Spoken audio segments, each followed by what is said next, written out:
रुको दोस्तों, इसी कहानी को पूरा जरूर सुनकर जाइए। चलिए शुरू करते हैं। बहुत समय पहले की बात है।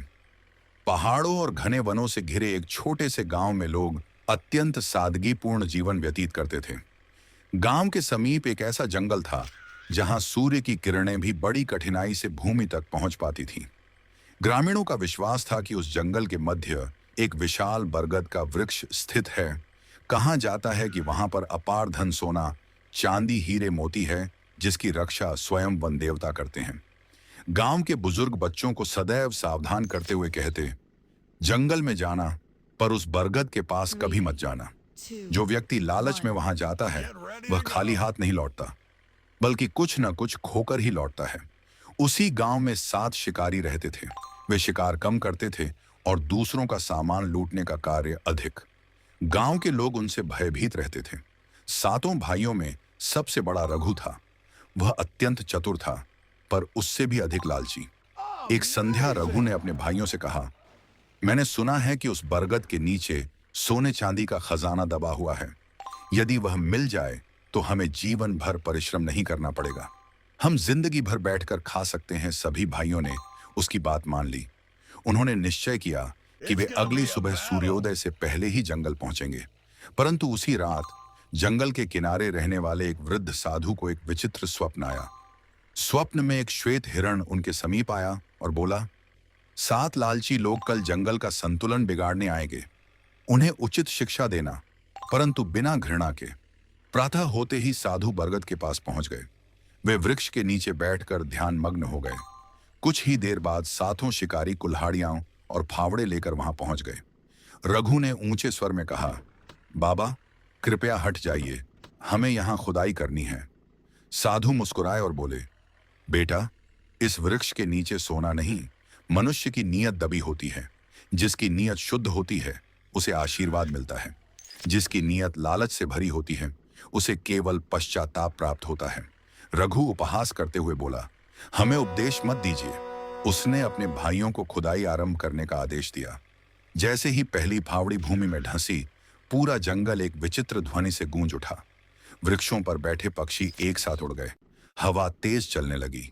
छोटा भाई भयभीत हो उठा, भैया, मुझे यह ठीक नहीं लग रहा। रघु ने कठोर स्वर में कहा, डरपोक मत बनो। वे खुदाई जारी रखते रहे। कुछ ही देर में मिट्टी के भीतर से एक पुराना लकड़ी का संदूक दिखाई देने लगा। सातों की आंखें चमक उठी। रघु ने शीघ्रता से संदूक खोला, परंतु उसके भीतर सोना नहीं था। उसमें केवल एक पुरानी तांबे की थाली और एक पर्ची रखी थी। पर्ची पर लिखा था, जो बिना परिश्रम के धन चाहता है वह पहले अपना विवेक खोता है, फिर अपना सुख। रघु क्रोध में थाली को जमीन पर फेंकने ही वाला था कि अचानक थाली स्वयं चमक उठी। थाली से धुएं सा प्रकाश उठा और उसमें सातों भाइयों के चेहरे दिखाई देने लगे। पर वे चेहरे वैसे नहीं थे जैसे अभी थे। हर चेहरे पर भय, भूख और अकेलापन स्पष्ट दिखाई दे रहा था। साधु ने शांत स्वर में कहा, यह भविष्य है। यदि आज भी लालच नहीं छोड़ा तो यही तुम्हारा भाग्य होगा। सातों भाई एक दूसरे का चेहरा देखने लगे। पहली बार उनके मन में भय नहीं, बल्कि पश्चाताप उत्पन्न हुआ। सातों भाई तांबे की थाली में अपना भविष्य देखकर स्तब्ध रह गए। कुछ क्षणों तक पूरे जंगल में सन्नाटा छाया रहा। केवल हवा की सरसराहट और पक्षियों की मधुर आवाज सुनाई दे रही थी।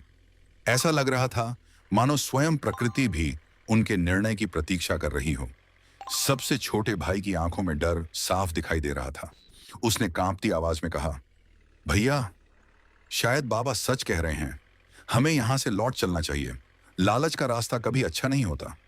बाकी भाइयों ने भी एक दूसरे की ओर देखा। उनके मन में पहली बार अपने किए गए पापों का बोझ महसूस होने लगा। लेकिन रघु का लालच अभी भी समाप्त नहीं हुआ था। वह गुस्से से बोला, यह सब जादू है। मुझे यकीन है कि असली खजाना अभी भी यहीं कहीं दबा है। खुदाई जारी रखो। साधु ने गहरी सांस ली और शांत स्वर में कहा, जिस मनुष्य की आंखों पर लालच का पर्दा पड़ जाता है उसे सत्य दिखाई नहीं देता। धन का लोभ बुद्धि को भी कैद कर देता है। रघु ने उनकी बात अनसुनी कर दी। जैसे ही उसने दूसरी बार फावड़ा जमीन में मारा, अचानक पूरा बरगद कांपने लगा। उसकी विशाल शाखाओं से हजारों सूखे पत्ते झड़ने लगे। कुछ ही क्षणों में उन पत्तों से सुनहरी रोशनी निकलने लगी। जंगल के सभी पशु पक्षी एकदम शांत हो गए। मानो कोई दिव्य शक्ति वहां उतर आई हो। सातों भाई भय से पीछे हट गए। तभी बरगद के तने से एक दिव्य प्रकाश प्रकट हुआ। उस प्रकाश से एक तेजस्वी वन देवता प्रकट हुए। उनके सिर पर पत्तों का मुकुट था और हाथ में लकड़ी का दंड। उनके चेहरे पर तेज था, लेकिन आंखों में करुणा भी झलक रही थी। उनकी गंभीर आवाज पूरे जंगल में गूंज उठी। मनुष्यों, इस जंगल की रक्षा प्रकृति करती है। यहां धन नहीं, संतुलन छिपा है। जो इसे लूटने आता है वह स्वयं अपना विनाश बुलाता है। सातों भाई कांपने लगे। उनके हाथों से फावड़े छूटकर जमीन पर गिर गए। वन देवता ने अपना दंड भूमि पर रखा।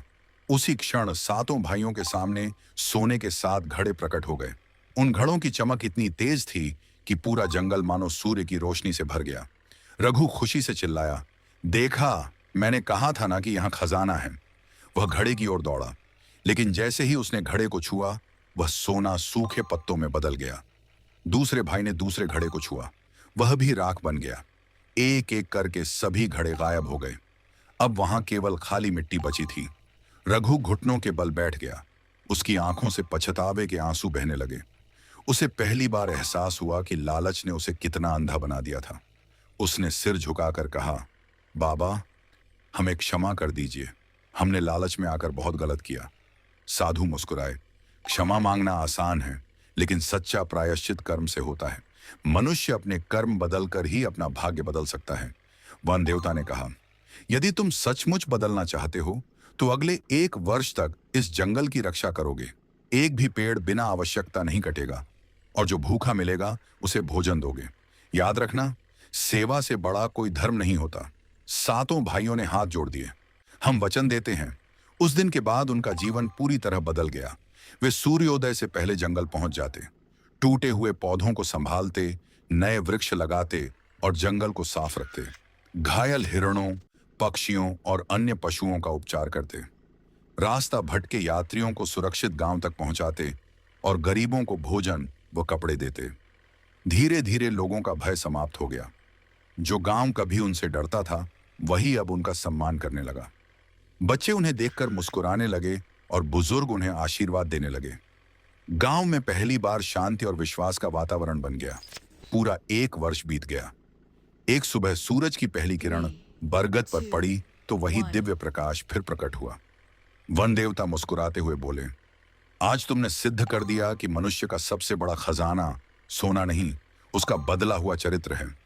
जिसने अपने मन को जीत लिया, उसने संसार की सबसे बड़ी संपत्ति प्राप्त कर ली। इतना कहते ही बरगद के नीचे की भूमि स्वयं खुल गई। इस बार वहां सोने के घड़े नहीं थे। वहां खेती के दुर्लभ बीज, औषधीय पौधों के बीज और उत्तम कृषि के उपकरण रखे थे। वन देवता बोले, जो धन केवल एक व्यक्ति को अमीर बनाए वह अधिक समय तक नहीं टिकता, लेकिन जो धन पूरे समाज का भला करे वही सच्चा खजाना है। प्रकृति का आशीर्वाद हमेशा उसी को मिलता है जो बांटना जानता है। सातों भाइयों ने उन बीजों को पूरे गांव में बांट दिया। कुछ वर्षों में वह गांव चारों ओर हरियाली, समृद्धि और खुशहाली के लिए प्रसिद्ध हो गया। दूर दूर से लोग वहां खेती सीखने आते और उस गांव की मिसाल दी जाती। रघु ने बरगद के सामने सिर झुकाकर कहा, आज समझ आया कि जंगल का सबसे बड़ा खजाना सोना नहीं, बल्कि प्रकृति, ईमानदारी, सेवा और संतोष है। साधु ने मुस्कुराकर कहा, जिस दिन मनुष्य लालच छोड़कर सेवा का मार्ग चुन लेता है, उसी दिन उसका नया जीवन शुरू हो जाता है। उस दिन के बाद किसी ने भी उस पवित्र बरगद के नीचे खजाना खोजने का प्रयास नहीं किया। लोग वहां केवल प्रणाम करने, वृक्ष लगाने और प्रकृति की रक्षा का संकल्प लेने आते थे।